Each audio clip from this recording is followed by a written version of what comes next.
I met my online boyfriend. After 2 years. But I didn't think he was going to be this hot. That's the ridiculous thought spinning through my head as I sit frozen in this cafe chair, my sweaty hands clutching my phone like it's a lifeline to a simpler time. When Haruki was just a username and a voice in my headset, not this impossibly handsome guy walking toward me with a hesitant smile. I can't breathe. This has to be a mistake. 2 years of late-night gaming sessions, strategy planning, and sharing our deepest thoughts while battling digital dragons didn't prepare me for this. The Haruki I imagined was cute in a nerdy way, maybe glasses, possibly a graphic tee with some obscure gaming reference, definitely not model material. But the guy approaching my table looks like he walked straight out of an anime, all perfect jawline and tousled hair that somehow falls exactly right. Mizuki? His voice is the only familiar thing about him, that same warm tone that's talked me through failed raids and high school drama. It's really you. I managed to stand up, nearly knocking over my untouched latte in the process. My heart is hammering so hard, I'm convinced he can hear it. Haruki! I squeak out, horrified at how high my voice sounds. Hi, yes, it's me. He smiles, and I swear the entire cafe gets brighter. This is unfair. Completely unfair. We agreed no photos, no video chats.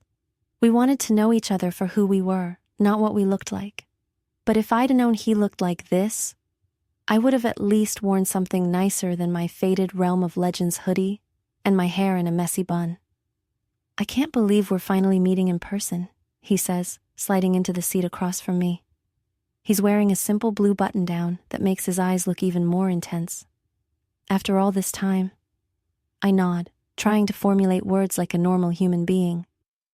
2 years of raids and quests, and now you're just here.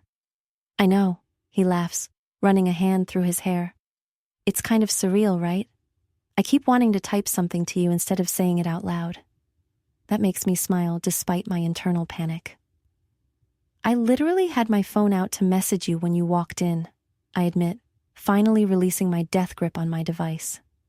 He looks at me with such warmth and familiarity that for a moment, I forget about his appearance. This is Haruki, my Haruki, the one who stayed up all night helping me level up before a big tournament. The one who listened to me cry about not getting into the advanced art program. The one who knows all my secrets, except for one big secret. Somewhere between boss fights and late-night conversations, I fell for him. Hard. You look exactly how I imagined you, he says suddenly, his eyes taking me in with a gentleness that makes my stomach flip. I nearly choke.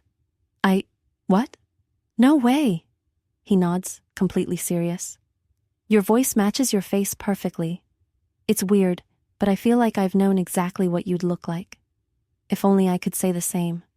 I'd pictured him as cute but average, the kind of guy who blends into a crowd, not someone who turns heads when he walks into a cafe. So, I manage, desperately trying to steer the conversation to safer ground. How was the move? Is your apartment close to campus? As he talks about his new apartment and the university he'll be starting next week, I try to calm myself down. This is still Haruki, still the same person who knows all my weird quirks and gaming strategies. The fact that he's unexpectedly gorgeous changes nothing, except it changes everything. You're quieter than usual, he says suddenly, tilting his head in that way he always described doing when we were on voice chat. Everything okay? Just processing, I admit. It's different, seeing you in person. His expression shifts slightly, a flicker of vulnerability crossing his face. Different good or different bad? My heart squeezes. Even with his unfairly perfect appearance, he's still insecure about what I think. Different good, I say honestly. Just unexpected. He relaxes visibly. I was so nervous about today, he confesses, lowering his voice. What if we had nothing to talk about in person? What if the connection wasn't the same? I laugh despite myself. That's what you were worried about? Not whether I'd be completely awkward and spill my drink all over you? Well, the day's still young, he teases, And it's so familiar. This banter, this rhythm we've perfected over years of headset conversations. So, he says, leaning forward slightly, think we can carry our party from the virtual world to the real one? His words hit me with a rush of emotion. We've been an unstoppable team in Realm of Legends. Haruki's strategic planning combined with my quick reflexes made us legendary among our guildmates. But real life doesn't have respawn points or healing potions. I think we need to run a few test quests first, I say, falling into our familiar gaming terminology. Maybe start with something easy, like showing you around the city? His entire face lights up. That would be amazing.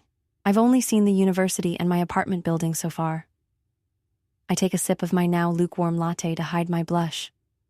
Consider it the tutorial level. He laughs, and the sound washes over me with a physical impact I never felt through a headset. Speaking of the game, he says, I brought something for you. From his messenger bag, he pulls out a small box wrapped in paper decorated with our game's logo. It's nothing fancy, but my fingers brush against his as I take it, and the contact sends an electric jolt through me. This is new, this physical awareness. Online, we were just voices and words. Now, I'm hyper-aware of every movement, every smile, every accidental touch. I carefully unwrap it to find a handcrafted keychain of our characters standing back to back, weapons drawn in our signature battle pose. Haruki, I whisper, running my finger over the detailed miniatures. Did you make this? He rubs the back of his neck, suddenly sheepish. Yeah, I've been taking a 3D modeling class. I printed and painted them myself. The thoughtfulness of the gift makes my chest tight. This is why I fell for him. Not because of looks I didn't even know about until 20 minutes ago, but because he pays attention. He remembers details. He cares. I love it, I say, my voice catching slightly. Thank you. His phone buzzes, breaking the moment. He glances at it and frowns. Sorry, it's my new landlord. Apparently there's an issue with the water in my building. You should go deal with that, I say, trying to hide my disappointment that our first meeting is being cut short. He nods reluctantly. Rain check on the city tour? Definitely. I clutch the keychain tightly in my palm. We have plenty of time. As we stand to leave, he hesitates, then suddenly pulls me into a quick hug. His arms are warm and solid around me, and he smells like citrus and something distinctly him. Before I can properly react, he pulls away. It's really good to finally see you, Mizuki, he says softly, even better than I imagined. And then he's gone, leaving me standing there with my heart hammering and one terrifying realization. How am I supposed to act normal around him when everything has changed? I stand frozen in place, long after Haruki disappears from view, clutching the keychain so tightly that its edges dig into my palm. The cafe bustles around me, but I barely notice, too caught up in replaying every moment of our meeting. His smile, his laugh, the way his eyes crinkled at the corners when I made a joke. Miss, would you like another latte? I snap back to reality to find the barista gesturing to my empty cup. Oh, no, thank you. I'm leaving. As I step outside, the afternoon sun momentarily blinds me. I pull out my phone, desperate to text someone about what just happened, but pause. My thumb hovers over Ayumi's contact. My best friend would normally be my first choice, but I hesitate. Ever since I mentioned meeting Haruki, she's been skeptical, warning me about strange guys from the internet. If I tell her how attractive he is, she'll only worry more. Instead, I open my messages with Haruki himself. Me. Was nice meeting you today. Good luck with your water issue. I add a smiling emoji, delete it, add it again, then finally hit send before I can overthink it further. His response comes almost immediately. Haruki. It was amazing finally meeting you. Sorry I had to run. Landlord says it should be fixed by tonight. My heart does a little flip, and I'm about to respond when another message pops up. Haruki. Still can't believe you're real. Keep expecting to wake up. I clutch my phone to my chest, feeling my face heat up. How can he say things like that so easily? And why is it affecting me so much more now that I know what he looks like when he says them? Me. Same, still processing. It's the understatement of the century. I'm not just processing, I'm completely short-circuiting. 2 years of building a friendship with someone, developing feelings I thought I could handle because they existed in this safe, digital space. Now that space has collapsed, bringing with it a whole new dimension of complicated emotions. My phone buzzes again. Haruki, free tomorrow? For that city tour? Unless you're busy with school stuff? I bite my lip. Tomorrow is Saturday. I had vague plans to help my mom clean out the storage closet, but this is definitely more important. Me. Tomorrow works. Meet at Central Park Fountain, 11 a.m. Haruki. Perfect. It's a date. My breath catches. A date. I know he doesn't mean it like that. It's just an expression. But seeing those words on my screen makes my stomach twist into knots. Mizuki. I look up to see Ayumi waving from across the street, her perfectly styled hair bouncing as she jogs over to me. I quickly pocket my phone, feeling irrationally guilty. I thought that was you, she says, breathless. What are you doing here?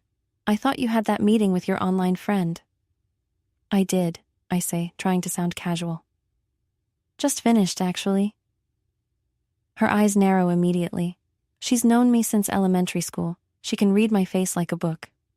And? How was it? Was he what you expected? Not some creepy old man, right? He's our age, I assure her. Just like he said. He's starting at Tokyo University next week. And? She presses. What's he like? Cute? Weird? Give me details. I feel my face heating up again. He's nice, just like online. Same person, really. She studies me for a moment, then her eyes widen. Oh my God, he's hot, isn't he? That's why you're being all weird and blushy. I'm not being weird, I protest, but it's hopeless. Ayumi knows me too well. You are. Your face is like a tomato right now.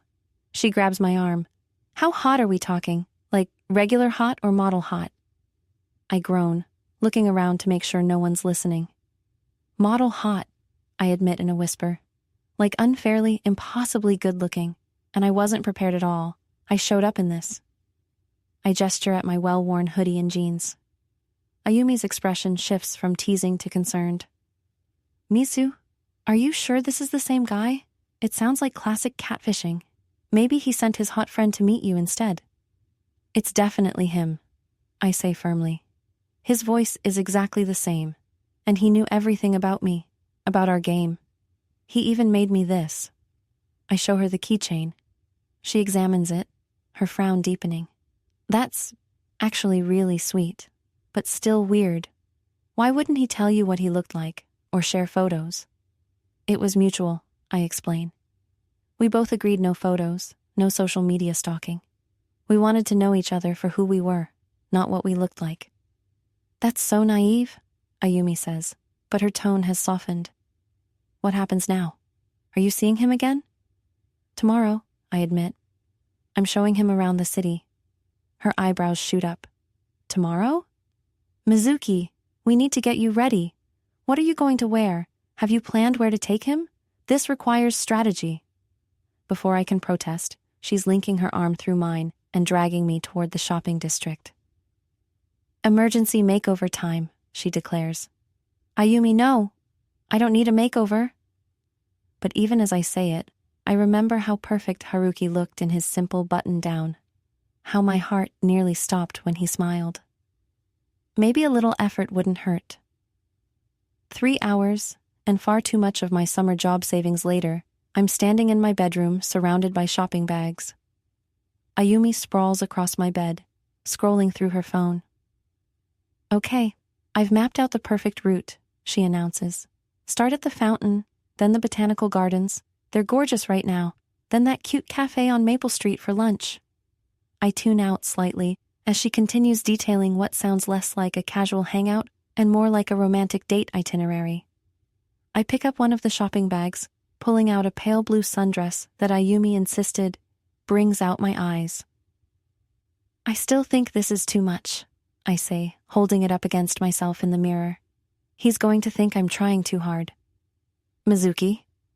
Ayumi sighs, sitting up. You like him, right? Like, actually like him? I hesitate, then nod slowly. There's no point denying it anymore. And now you know he's hot, which is just a bonus. So what's the problem? I sink down onto the edge of my bed.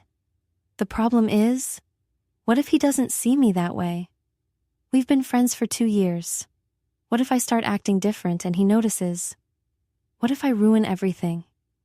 Ayumi's expression softens. Oh, Mizu. She scoots next to me.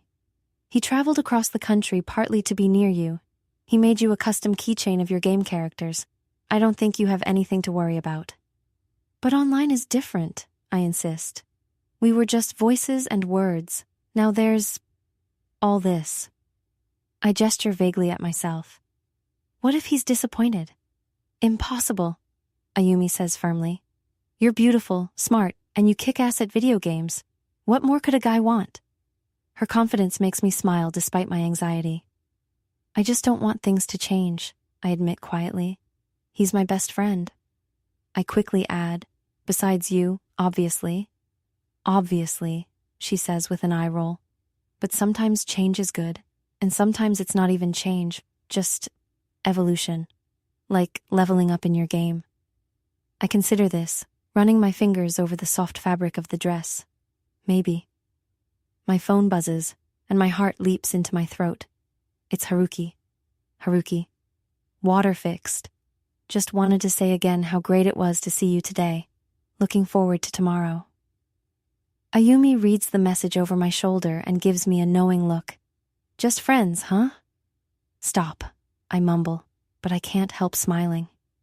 Me. Same here, see you tomorrow. As Ayumi helps me try on the rest of our purchases, debating hairstyles and accessories, I can't shake the mixture of excitement and terror churning in my stomach. Tomorrow, I'll see Haruki again. Tomorrow, I'll have to somehow act normal around someone who makes my heart race just by existing. What if I mess everything up? I whisper later, after Ayumi has left and I'm alone with my thoughts. My phone lights up with a notification from our game. Haruki has sent me an in-game message. Almost forgot. Saved these for you. Those rare armor pieces you've been hunting dropped tonight during a quick raid. Guild was shocked by your luck. I stare at the message, warmth spreading through my chest. Even now, with university preparations and apartment issues, he still thought about what would make me happy in our game. This is still Haruki, my Haruki. The one who knows exactly what matters to me, who remembers every detail of our conversations. The fact that he happens to look like he walked off a magazine cover doesn't change who he is inside. As I climb into bed, I clutch the keychain close and make a decision. Tomorrow, I won't pretend. I won't hide how I feel or try to act cool. I'll just be myself, the person he chose to be friends with for 2 years. Because even if he doesn't feel the same way, our friendship is too important to sacrifice for my newly intensified crush. But as I drift off to sleep, one traitorous thought follows me into my dreams. What if he could feel the same way? I met my online boyfriend after 2 years, but I didn't think he was going to be this hot. The words echo in my head as I stare at my reflection in the mirror, barely recognizing the girl looking back at me. I'm wearing the pale blue sundress Ayumi insisted on, my hair falling in soft waves thanks to 30 minutes with a curling iron, and there's even a hint of makeup brightening my usually bare face. It's still you, I whisper to myself, trying to calm the butterflies rioting in my stomach. Just slightly more polished. My phone buzzes on my dresser, and I nearly trip over my new sandals rushing to check it. Haruki. Just arrived at the fountain. No pressure, but there's a duck here that keeps staring at me. I think he's judging my outfit. I smile, some of my nervousness melting away at his familiar humor. Me. Tell him I'll be there in 5 to defend your honor, though I can't promise I won't judge your outfit too. His reply is immediate. Haruki. Now I'm nervous. Should have worn my legendary armor set instead of these jeans. My thumb hovers over the keyboard as I debate how to respond. Before I can overthink it, I type, me. I'm sure you look great in anything. I hit send before I can delete it, then immediately regret my boldness. Too flirty? Too obvious? But his response makes my heart skip. Haruki. High praise from the most stylish healer in Realm of Legends. The duck seems impressed too. With a deep breath, I grab my small backpack, tuck the handmade keychain inside for good luck, and head out the door before I can second-guess myself anymore. The walk to Central Park takes exactly 7 minutes. 7 minutes of alternating between excitement and panic. When the fountain comes into view, I spot him immediately.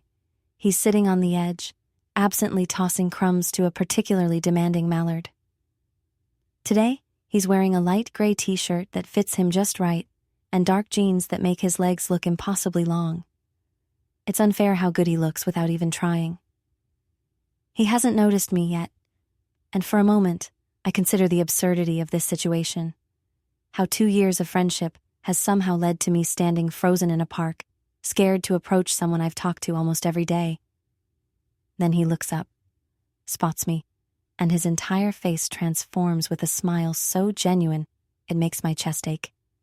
He stands up, waving, and suddenly my feet are moving on their own. "Hey," he says as I approach.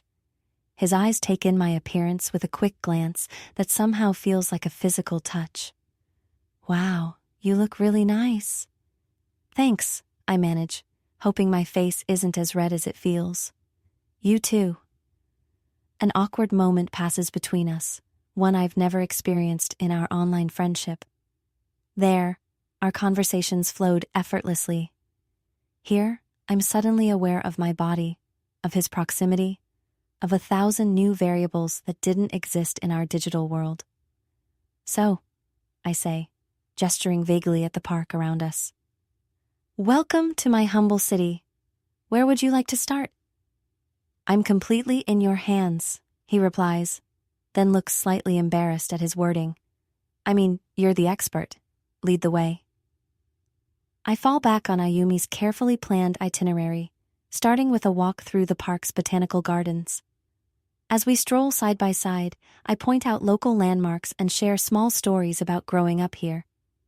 Gradually, the awkwardness fades, replaced by our familiar rhythm. "It's weird," Haruki says, as we pause to admire a particularly vibrant display of summer flowers. "I feel like I've been here before, because you've described it so many times during our late-night gaming sessions." I look at him in surprise. "You remember all that?" He nods, reaching out to gently touch a blue flower that happens to match my dress perfectly. "I remember everything you tell me, Mizuki." Something in his tone makes my heart flutter. Even my rants about that annoying guild leader who kept stealing my loot. "Especially those," he laughs. "I had them memorized. If Dark Lord 69 ninja loots my rare drops one more time, I swear I'll delete his character while he sleeps." His impression of my voice is so terrible that I burst out laughing. "I do not sound like that."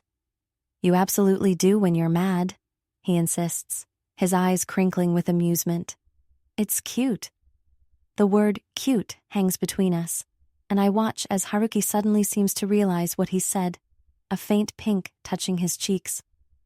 "I mean," he continues quickly, "it's funny how passionate you get about the game." Says the guy who once stayed up until 4 a.m. to craft the perfect weapon, I counter, grateful for the familiar territory of teasing each other. "Which I then gave to you," he points out. "Only because your character class couldn't use it," I remind him. He shakes his head, a small smile playing on his lips. "That's not why." Before I can ask what he means, his stomach growls loudly, breaking the moment. We both laugh, the tension dissolving. "Hungry?" I ask. "Starving," he admits. "I was too nervous to eat breakfast." The confession catches me off guard. "You were nervous? About today?" He looks at me like I've said something ridiculous. Of course I was. Still am, a little. "But why?" The question slips out before I can stop it. Haruki's gaze shifts away from mine, focusing on the path ahead. "It's different in person. Online, I always know what to say. Here, I keep worrying I'll do something weird or awkward and you'll realize I'm not as cool as you thought." I nearly trip over my own feet. Me? Think you're not cool? Have you seen yourself? The moment the words leave my mouth, I want to disappear into the ground. But Haruki just looks confused. What do you mean? I stare at him, trying to determine if he's being serious. You're like, ridiculously good-looking, I say finally, my voice barely above a whisper. I was the one worried about disappointing you. His eyebrows shoot up in genuine surprise. Mizuki, that's... He pauses, running a hand through his hair. In that way I'm quickly becoming obsessed with. That's not at all what I was thinking. Actually, when I first saw you in the cafe, I thought... He trails off, and I hold my breath. Thought what? I prompt when he doesn't continue. A small, almost shy smile crosses his face. I thought you were even prettier than I'd imagined. And I'd imagined you a lot. The world seems to stand still for a moment as his words sink in. He had imagined me, found me pretty. Oh, is all I manage to say, my heart hammering so loudly I'm certain he can hear it. We stand there, caught in an intense moment of mutual awareness, until his stomach growls again, louder this time. I laugh, grateful for the interruption. Come on, I know the perfect place for lunch. The cafe on Maple Street is just as charming as Ayumi promised, small and cozy, with plants hanging from the ceiling and mismatched vintage furniture.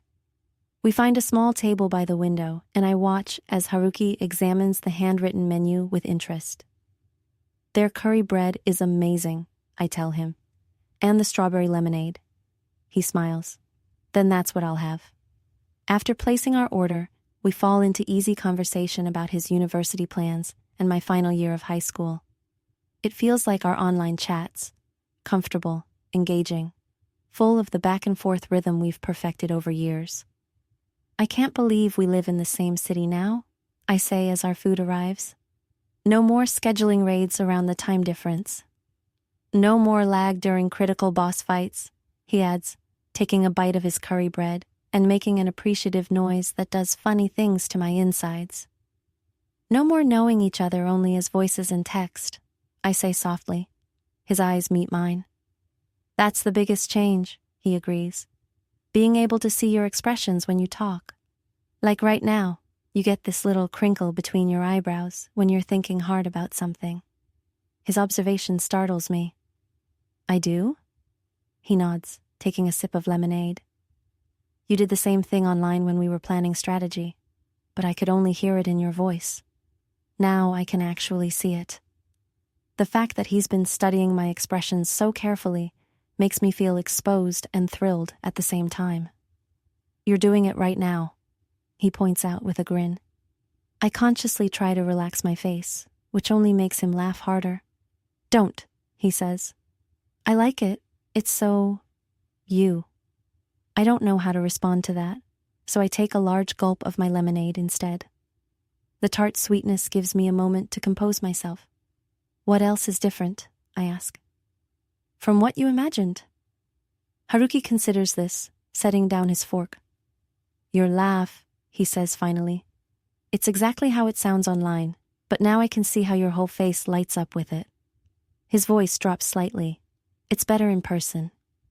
The intensity in his gaze makes me feel both seen and vulnerable in a way I've never experienced before. Online, I could hide behind my screen, take a moment to compose my thoughts or reactions. Here, everything is immediate and raw. What about me? He asks, breaking the charged silence. Different than you expected? I think about lying, about saying something safe. But the openness in his expression compels honesty. Everything, I admit. And nothing. You're exactly the Haruki I've known for 2 years. Kind, thoughtful, funny, but also... I gesture vaguely at him, not knowing how to articulate that his physical presence is overwhelming in the best possible way. Also, he prompts. I take a deep breath. Also completely not how I pictured you. I thought you'd be... a typical gamer nerd?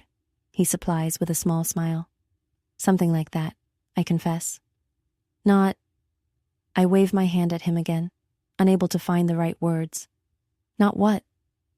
His eyes are fixed on mine now, curious and slightly anxious. The words tumble out before I can stop them. Not someone who looks like they could be on magazine covers. His reaction surprises me completely. He blushes, deep and sudden, the color spreading across his cheeks and to the tips of his ears. Then he laughs, the sound slightly nervous. "I've never thought of myself that way," he says, looking down at his plate. "At my old school, I was just the quiet guy who played too many video games." "Well, you're definitely not just that," I say, before I can think better of it. When he looks back up at me, there's something new in his expression, a warmth and intensity that makes my breath catch. For a moment, I think he might say something, might acknowledge this strange charged energy between us. Instead, his phone buzzes, breaking the spell. He glances at it and frowns. "Everything okay?" I ask. He nods, though he still looks annoyed. "Just my roommate. He locked himself out again." Putting his phone away, he smiles apologetically. "Sorry about that. Where were we?" The moment has passed, leaving me both relieved and disappointed. I take another sip of lemonade, trying to cool my flushed cheeks. "We were just finishing lunch," I say lightly. "There's still a lot of city to see." As we gather our things to leave, Haruki's hand accidentally brushes against mine, reaching for the bill. The brief contact sends a jolt through me that's both thrilling and terrifying. Because now I know with absolute certainty, this is no longer just an online crush. What I feel for Haruki in person is deeper, stronger, and far more dangerous to our friendship than I ever imagined possible. And I have no idea what to do about it. I never expected showing someone around the city could feel like diving into a raid boss battle with no armor equipped. My hands won't stop shaking as I stand by the fountain, 15 minutes early, scanning the park entrance for any sign of Haruki. I'm wearing the pale blue sundress Ayumi insisted on, paired with white sandals and minimal makeup. Just enough to enhance, not mask, as she put it. My hair falls in loose waves around my shoulders, instead of my usual ponytail or messy bun. I feel like I'm cosplaying as a more put-together version of myself. A group of college guys walk by, and I instinctively reach for my phone, pretending to be busy. This is ridiculous. I've never cared what strangers think of me. But today, everything feels magnified. What if Haruki thinks I'm trying too hard? What if he preferred hoodie-wearing, messy bun Mizuki? Mizuki? I nearly drop my phone as I spin around. Haruki stands there, looking even more handsome than yesterday in dark jeans and a light gray t-shirt that fits him perfectly. His hair is slightly damp, like he just showered, and he's holding 2 iced coffees. "I remembered you like caramel," he says, offering me one of the cups, though I realize now I should have asked if you wanted something else. My heart does a somersault. He remembered my coffee order from a random conversation months ago. "Caramel is perfect," I say, taking the cup. Our fingers brush, and I'm immediately grateful for the cold drink in my suddenly warm hands. "Thank you." His eyes linger on me for a moment, and I resist the urge to fidget under his gaze. "You look really nice," he says finally, with such genuine warmth that my anxiety melts a little. "Different from yesterday, but nice." I feel my cheeks heat up. "Thanks. I, wanted to dress for the weather. It's supposed to be hot today." He nods, and I catch a flicker of something in his expression. Nervousness? That can't be right. What would Haruki have to be nervous about? "So," he says, taking a sip of his coffee, "where to first, tour guide?" I pull out my phone, trying to remember the carefully planned route Ayumi mapped out. "I thought we could start with the botanical gardens. They're really beautiful this time of year, and it's a good way to escape the heat." "Sounds perfect," he says, falling into step beside me. "Lead the way." As we walk, I feel hyper-aware of the space between us, close enough that our arms could brush if either of us moved slightly, but we both seem to be maintaining a careful distance. Online, we never had to worry about personal space or awkward silences. Now, everything feels loaded with meaning. "How was the rest of your day yesterday?" I ask, desperate to fill the silence with something familiar. after the water crisis. He laughs, and the sound relaxes me slightly. This is Haruki, my friend, my gaming partner. It was a mess. Turns out the previous tenant had somehow managed to damage the pipe connection to the washing machine. The whole hallway was flooded by the time I got back. No way. Was your stuff okay? Mostly. My backpack got soaked, but my laptop was safe. He shakes his head. Not exactly the exciting Tokyo life I imagined. Give it time, I tease. Soon you'll be complaining about crowded trains and overpriced ramen like a true local. We reach the entrance to the botanical gardens, and I feel a flutter of anxiety. Ayumi was right. The gardens are gorgeous, with summer flowers in full bloom and winding paths that offer plenty of quiet spots to talk. But they're also undeniably romantic, especially on a Saturday when couples populate every bench. Haruki doesn't seem to notice the romantic atmosphere as he pays for our tickets, waving away my attempt to pay for mine. Consider it thanks for being my guide today, he insists. The gardens are even more beautiful than I remembered, with sunlight filtering through the canopy of trees and flowers, creating bursts of color in every direction. We follow the stone path, stopping occasionally to read the placards about different plants. This reminds me of the Forest of Whispers, Haruki says suddenly, pointing to a section where hanging vines create a curtain of green. Remember that quest where we had to find all those glowing mushrooms? I laugh, delighted that he's thinking the same thing.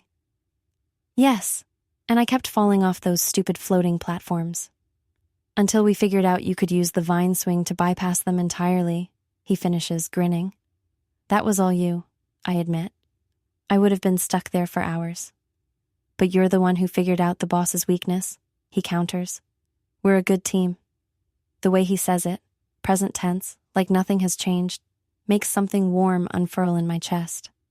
Maybe this doesn't have to be so complicated after all. We reach a small Japanese garden with a koi pond at its center. Stone benches surround the water, and most are occupied by couples taking selfies or talking quietly. One bench remains empty, partially hidden by a cherry tree that's no longer in bloom, but still provides shade. Want to sit for a bit? Haruki asks, gesturing to the bench. I've been on my feet all morning unpacking. We sit, close but not touching, watching the colorful fish swim lazy circles in the clear water. A comfortable silence settles between us, reminiscent of those times we'd both be online, but not talking, just existing in the same digital space while doing separate tasks. This is nice, he says softly. Different than I expected, but nice. I turn to look at him. Different how? He seems to consider his words carefully.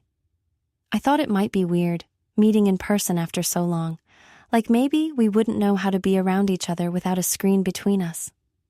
His eyes meet mine, but it doesn't feel weird at all. It just feels like an extension of what we already had. My heart is pounding so loudly I'm sure he can hear it. I know what you mean, I manage. It's like when we switched from text chat to voice chat that first time. Different format, same us. He smiles, and I notice a small dimple in his right cheek that wasn't visible in the cafe's dimmer lighting. Exactly. Though I will say, he leans slightly closer. It's much better being able to see your reactions instead of just hearing them. My reactions? I repeat, suddenly self-conscious. Like how your eyes widen slightly when you're surprised, or how you bite your lip when you're thinking. He looks away quickly, as if embarrassed by his observation. Sorry, that probably sounds weird. No, I say, a little too quickly. It's not weird. I've been noticing things too. He turns back to me, curiosity written across his face. Like what? Like how the corners of your eyes crinkle when you laugh, I think. Like how you run your hand through your hair when you're nervous, just like you always said you did during tough raids. Like how you actually do that thing with your hands when you're explaining something, I say instead, demonstrating his animated gesturing. Just like you described. He laughs, and the sound sends a ripple of warmth through me. I told you, my mom always says I couldn't talk if my hands were tied. A sudden splash draws our attention back to the pond, where a large koi has jumped, creating ripples across the surface.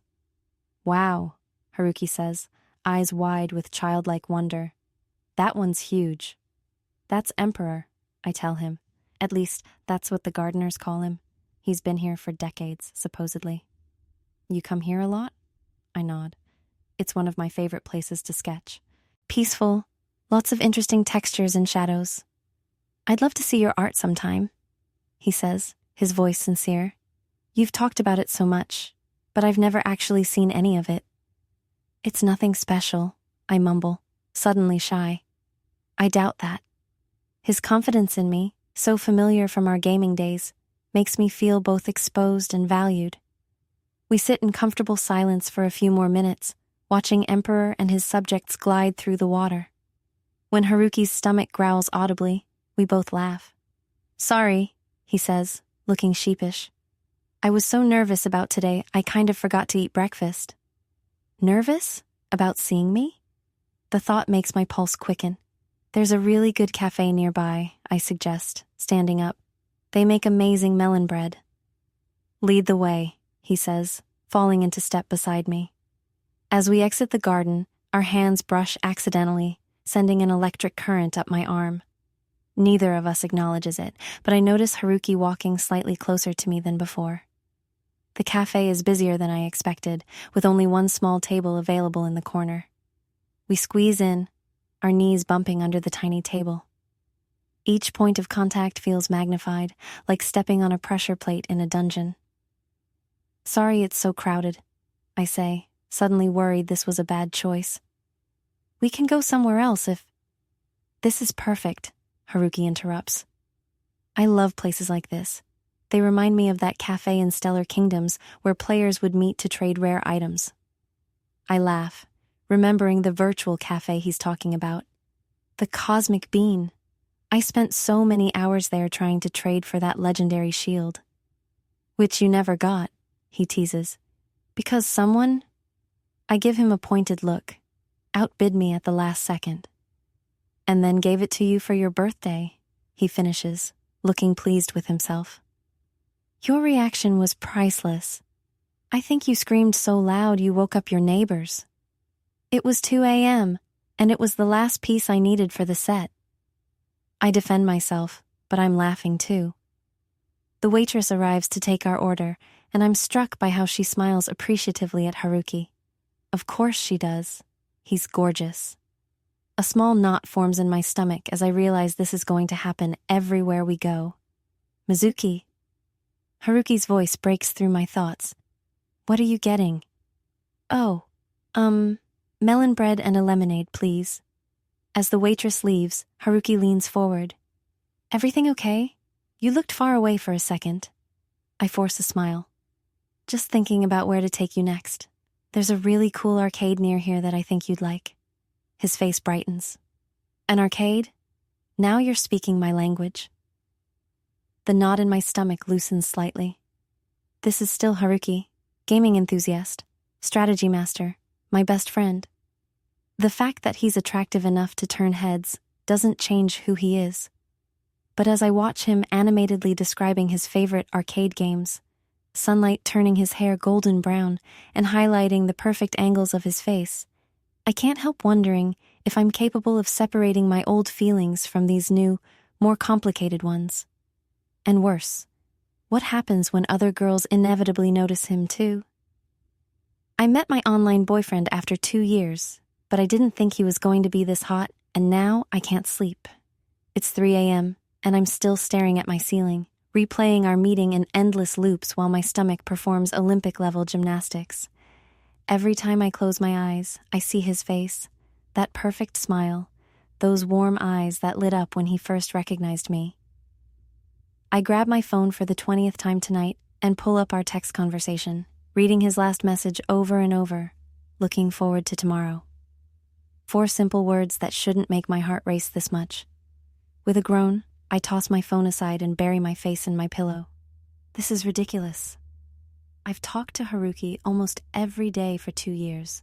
We've stayed up all night strategizing raid formations, shared our deepest insecurities, celebrated victories, and comforted each other through failures.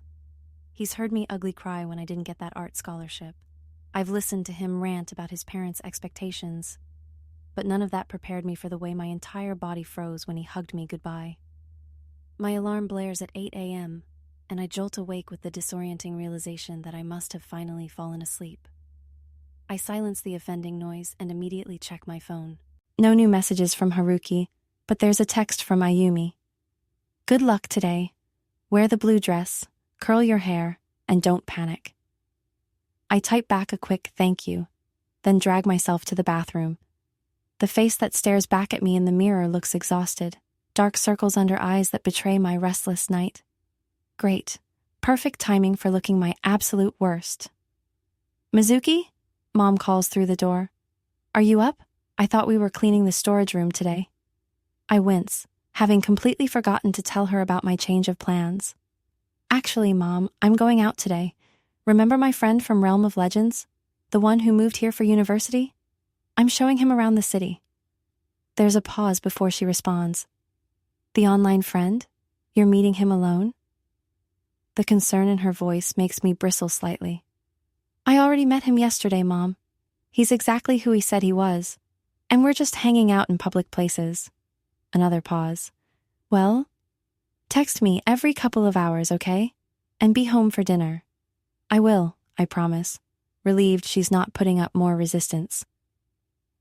2 hours later, I'm standing by the fountain at Central Park, wearing the blue sundress and a light cardigan.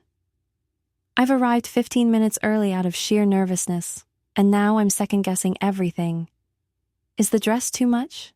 Should I have worn my hair down instead of this half-up style Ayumi insisted on? What if...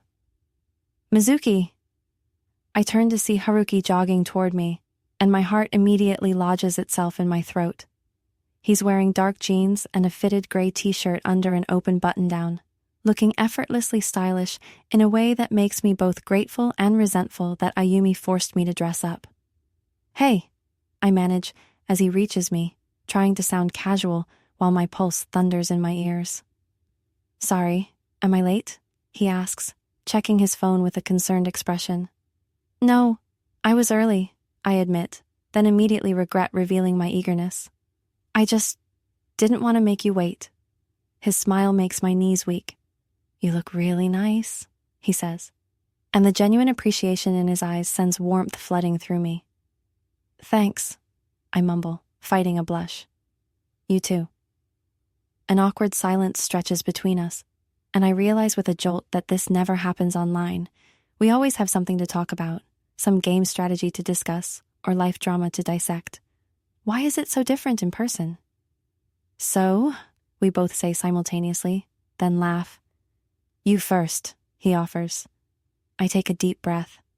I thought we could start with the gardens. They're really beautiful this time of year, and there's a nice cafe nearby for lunch after.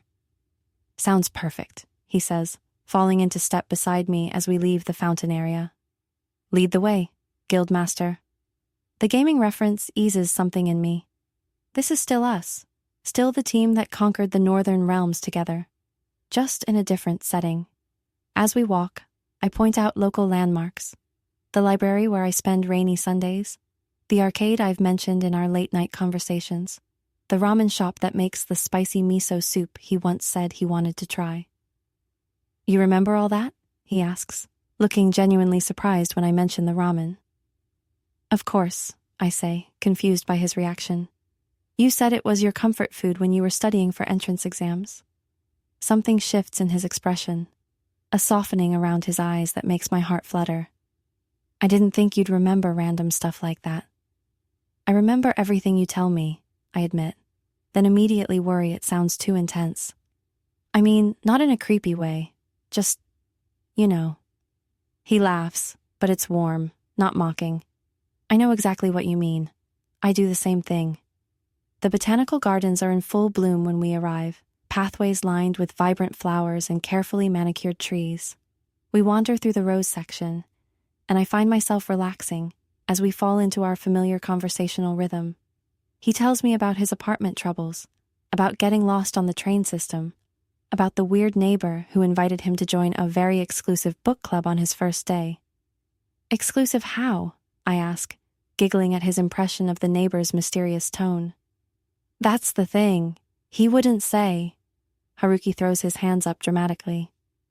Just kept saying I'd know when the time was right. Then asked if I had any allergies to incense.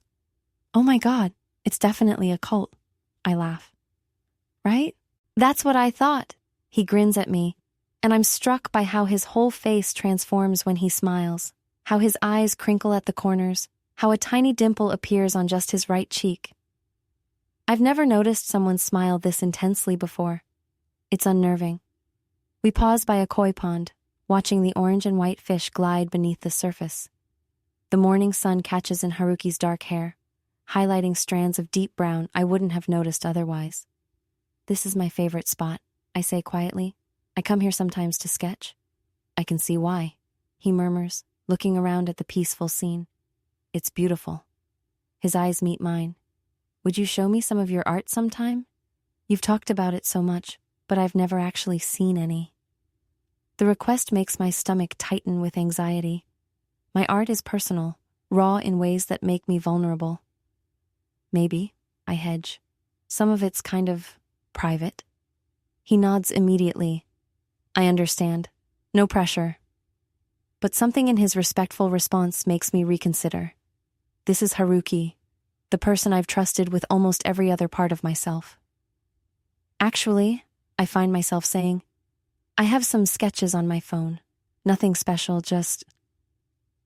I pull up my gallery and show him a series of concept drawings I've been working on for a potential comic, character designs inspired by our adventures in Realm of Legends. I watch his face carefully as he swipes through them, holding my breath. Mizuki, he breathes, eyes wide. These are incredible. Is that my character? With the dual blades? I nod, biting my lip. Yeah, I was thinking about that time we fought the ice dragon, and you kept diving in to save the healer. You made me look like such a badass, he laughs, but I can tell he's genuinely touched. I had no idea you were this talented. The compliment warms me from the inside out. It's just for fun, I mumble. No, seriously. He looks at me with an intensity that makes my breath catch. You could do this professionally. These are better than half the comics I buy.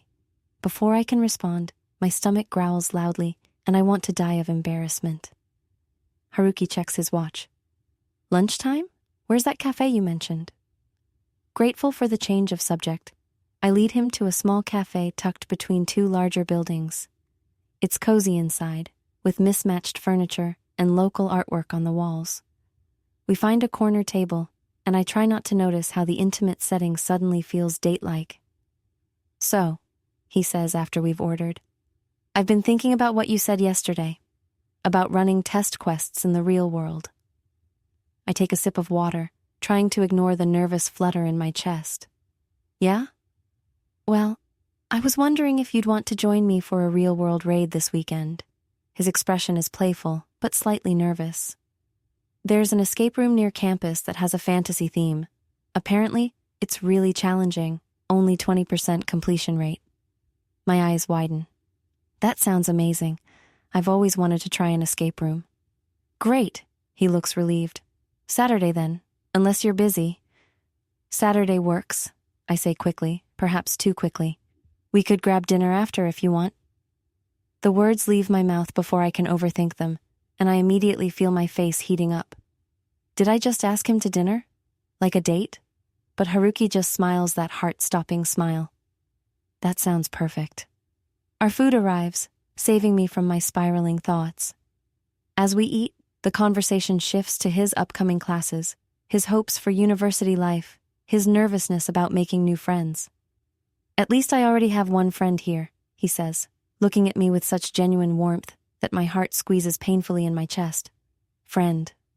Right. That's what we are. Always, I promise, forcing a smile. After lunch, we continue our tour, stopping at a small shrine, a famous bookstore, and finally ending up at the riverfront as afternoon slides toward evening. We sit on a bench watching boats glide by, our shoulders almost but not quite touching.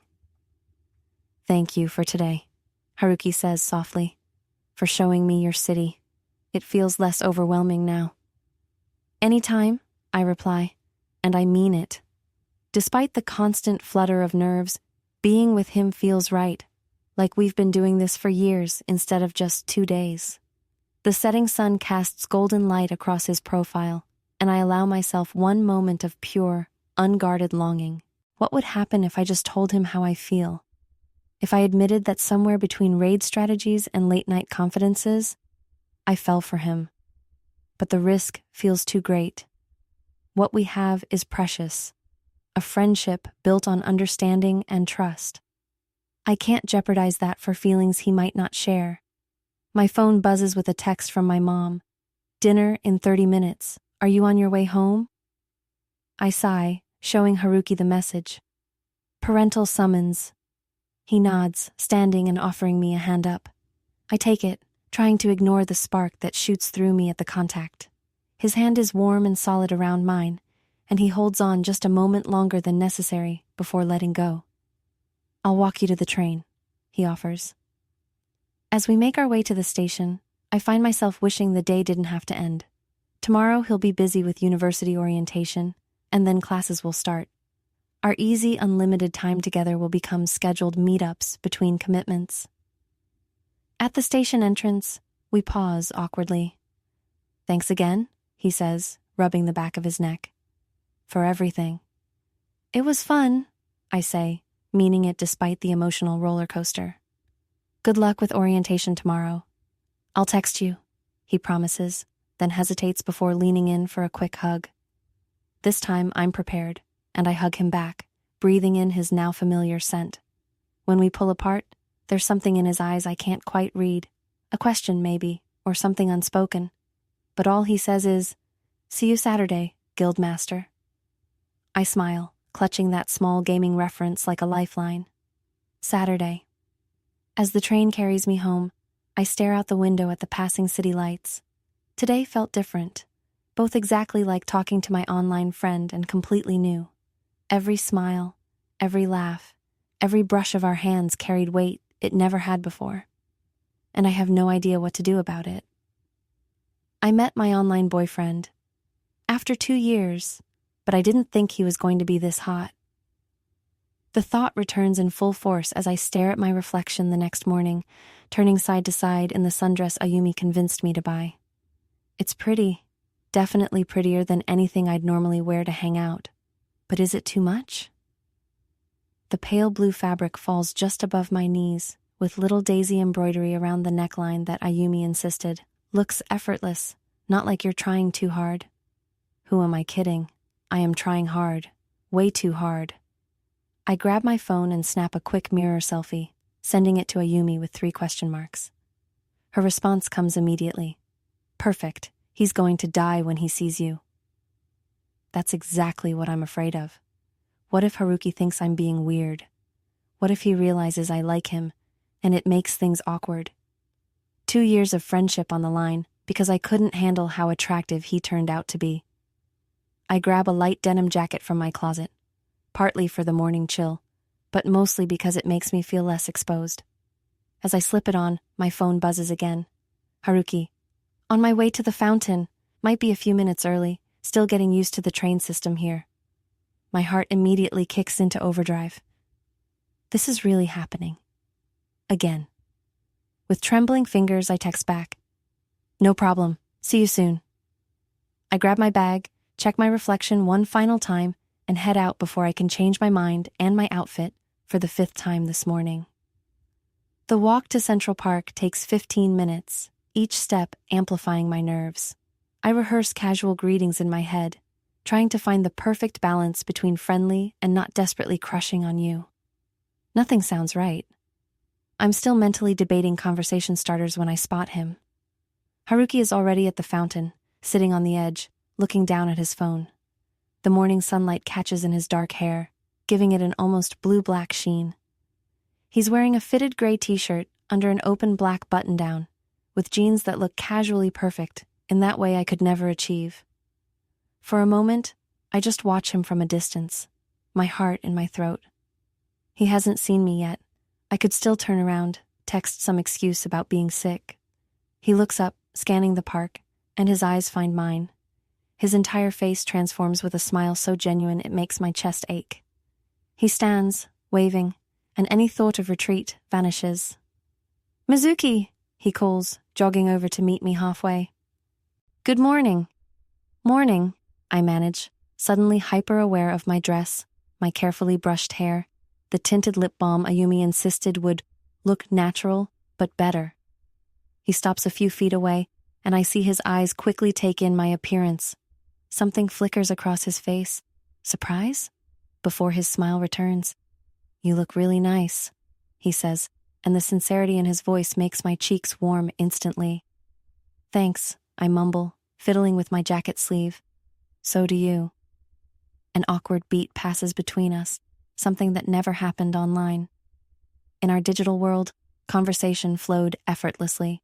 Here, with him standing close enough that I can smell his cologne, something subtle and slightly woody, words seem harder to find. "So," he says finally, "where to first? I'm completely in your hands today." The phrase sends an inappropriate flutter through me that I immediately try to suppress.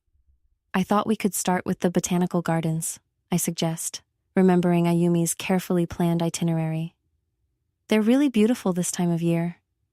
"Sounds perfect," he says, falling into step beside me as we start walking. I've actually never been to botanical gardens before. "Never?" I ask, momentarily distracted from my nervousness. "Not even in Kyoto?"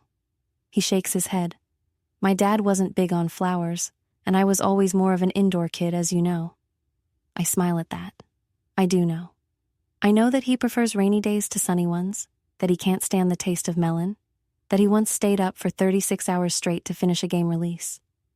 I know he's afraid of heights but loves roller coasters because the fear is controlled.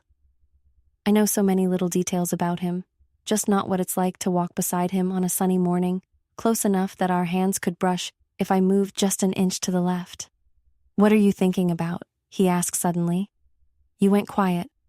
I blink, realizing I've been silent for too long. "Just how weird this is." "Good weird," I clarify quickly. "But 2 days ago, you were just a voice in my headset, and now you're here." His expression softens. "I know. Sometimes I still can't believe it." He hesitates, then adds, "I was so nervous to meet you, you know." "You? Nervous?" I can't hide my surprise. "But you seemed so calm yesterday." He laughs, running a hand through his hair, a gesture I recognize from his descriptions during our late-night gaming sessions. "Trust me, I was terrified. What if we had no chemistry in person? What if you took one look at me and were disappointed?" The idea is so absurd I actually stop walking. "Disappointed? Are you kidding me?" He stops too, looking genuinely confused. "What?" "Haruki," I say, momentarily forgetting my own insecurities and my disbelief at his. "You're literally the most attractive person I've ever seen in real life. How could anyone be disappointed?" The words tumble out before I can stop them, and I immediately want to die. Did I really just say that to his face? His eyes widen, and to my horror, a blush creeps up his neck. What? No, I'm not, that's... He stops, clearly flustered, which only makes him more endearing. "Sorry," I mutter, looking away. "That was weird. I didn't mean to make things awkward." "You didn't?" he says quickly. "I just wasn't expecting that, at all." He pauses, then adds quietly, "I always thought you'd be the one out of my league if we ever met." My head snaps up. "What?" Now it's his turn to look embarrassed. "Come on, Mizuki. You're smart, talented, funny, and beautiful. I mean, look at you today. You're like something out of a movie." My heart feels like it might explode. Did he just call me beautiful? Is this really happening? "We're quite a pair, aren't we?" I finally say, attempting to lighten the suddenly charged atmosphere. Both of us thinking the other one is too good-looking. He laughs, the tension breaking slightly. I guess neither of us is very objective. His eyes meet mine, warm and sincere. But for the record, I meant what I said. Something shifts between us in that moment, a subtle change in the air that makes it harder to breathe. Before I can process it, he gestures ahead. I think those are the gardens, right? I follow his gaze to the ornate entrance of the botanical gardens, grateful for the distraction. Yes. Come on, you'll love it. As we pay the entrance fee and step into the lush greenery, I try to calm my racing thoughts. Was Haruki flirting with me or just being nice? Does he really think I'm beautiful? Or was he just responding to my embarrassing outburst? Wow, he breathes, looking around at the carefully cultivated landscapes. This is incredible. I watch his face as he takes it all in, his expression open with wonder. This is a side of him I've never seen before. I've heard his excitement through a headset, but seeing the actual light in his eyes is something entirely different. The Japanese section is my favorite, I tell him, leading the way down a winding path. It reminds me of the gardens in that one side quest in Realm of Legends, the Yokai's Labyrinth. His face lights up with recognition. The one where we had to collect all those spirit flowers while avoiding the phantom guards? That's the one, I say, delighted he remembers. We spent 3 hours on that quest because you kept getting caught. Because someone, he pokes my shoulder lightly, sending a jolt through me, kept yelling conflicting directions in my headset. I was trying to help, I protest, laughing. Your idea of help was shouting, left, no right, no, your other right. He mimics in a high-pitched voice that sounds nothing like me. I gasp in mock offense. I do not sound like that. You absolutely did, he insists, his eyes dancing with mischief. I still have nightmares about it. As we banter back and forth, I feel the awkwardness from earlier melting away. This is us, the real us. The same connection we've always had, just with the added dimension of physical presence. We reach the Japanese garden, where a small wooden bridge arches over a koi pond. Cherry trees line the water, their reflection perfect on the still surface. It's beautiful, Haruki says softly as we pause on the bridge. He leans against the railing, looking down at the orange and white fish swimming lazily below. Makes me a little homesick for Kyoto, actually. I stand beside him, close enough that our arms almost touch. Do you miss it? Your hometown? He considers the question, his profile thoughtful in the dappled sunlight filtering through the trees. Parts of it, the familiarity, some of the food. He turns to look at me then, something warm in his gaze. But I'm already finding things I like better here. My heart stutters. Is he talking about me, or just the city in general? Before I can analyze it further, he straightens up. Can I take a picture of you on the bridge? He asks, pulling out his phone. The lighting is perfect. Oh, I say, suddenly self-conscious again. Sure. Just be natural, he encourages, stepping back to frame the shot. Like you were just now, looking at the water. I try to relax, turning slightly to gaze at the pond, one hand resting lightly on the bridge railing. Perfect, he says softly, and I hear the camera shutter sound. He looks at his phone, smiling. Want to see? He moves closer, holding out his phone, and I'm surprised to see that the photo actually looks good. The light catches my hair just right, and I look peaceful, almost pretty against the backdrop of cherry trees and still water. Can you send that to me? I ask. Already did, he says. And sure enough, my phone buzzes with the incoming photo. I thought maybe you could use it as your profile picture in the game. If you want, he adds quickly, since we don't have to hide what we look like anymore. The suggestion touches me deeply. It's such a small thing, but it represents a significant shift, from the anonymous friendship we maintained online to something more real, more visible. I'd like that, I say. We should take one together too. His face brightens. Definitely.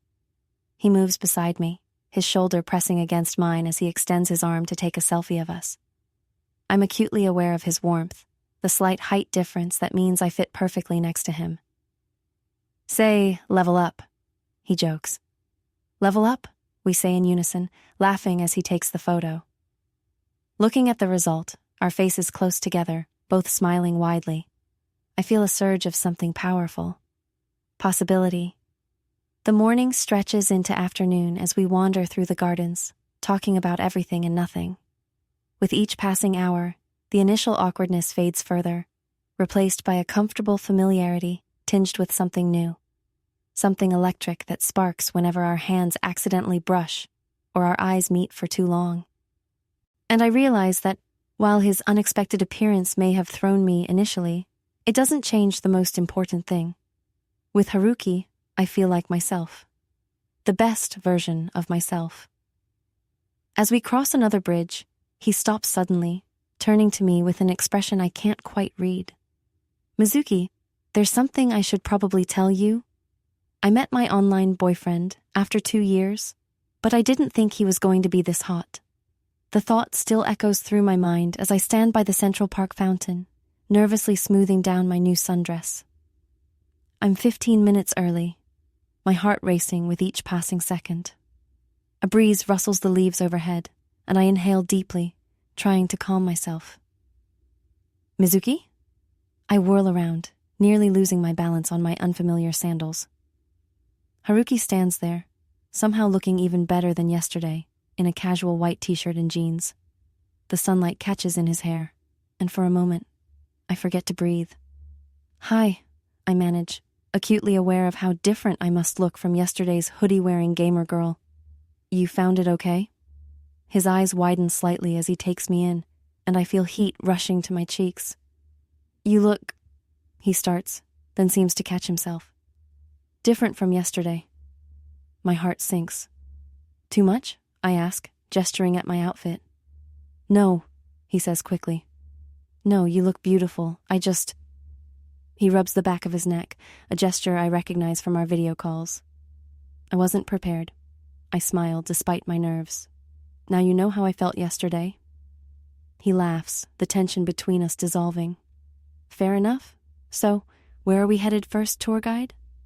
I push aside my anxiety and slip into the itinerary Ayumi helped me plan. I thought we could start with the botanical gardens. They're pretty amazing this time of year. As we walk, the initial awkwardness fades. We fall into our familiar rhythm, discussing guild politics and strategic gameplay just as easily as we did online. When our hands accidentally brush, I try not to react, though my pulse jumps traitorously.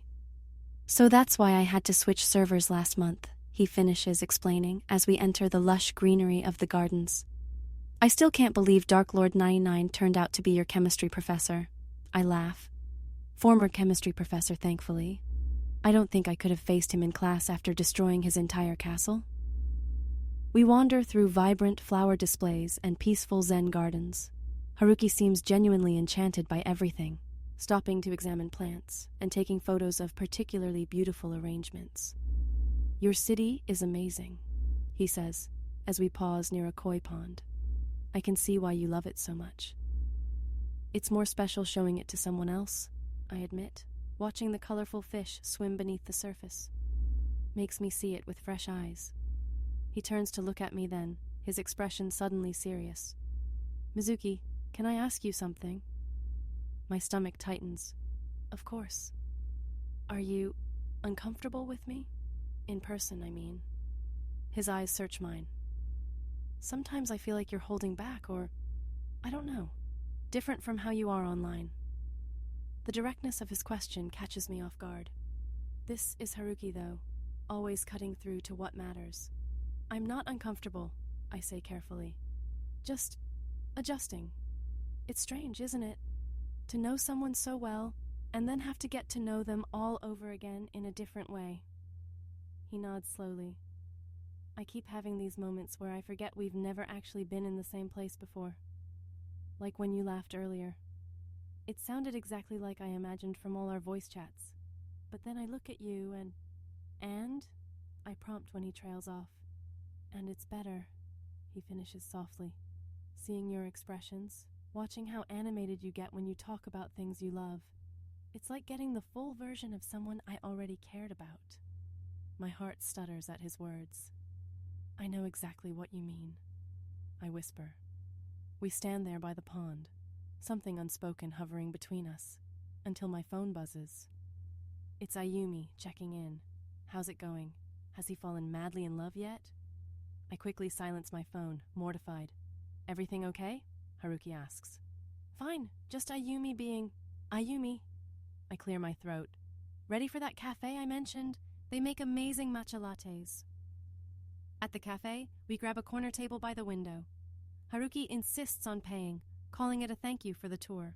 As we wait for our drinks, I notice him fidgeting with his napkin. Something on your mind? I ask. He hesitates. I wanted to talk to you about something, actually. About university. A cold sensation washes over me. Is this where he tells me he'll be too busy with new friends and classes to keep gaming with me? That our friendship was great, but now he's moving on?